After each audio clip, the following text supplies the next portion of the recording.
The Savio family gasped. They made a sound and they started to cry and hug each other. Drew Peterson just looked straight ahead. He showed nothing. And after a few minutes, he still showed nothing. He stood up and talked to his attorneys a little bit, but he showed no emotion. He did not cry or anything like that.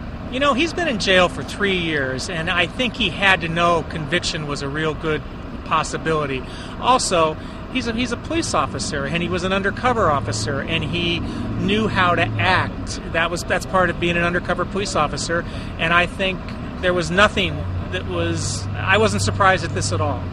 This prosecution all came about because Stacey Peterson disappeared in 2007, 3 years after Kathleen Savio died. And she was part of the trial. Some things she said to her minister and her lawyer came out in trial that were that hurt Mr. Peterson a lot. Now, at the sentencing, now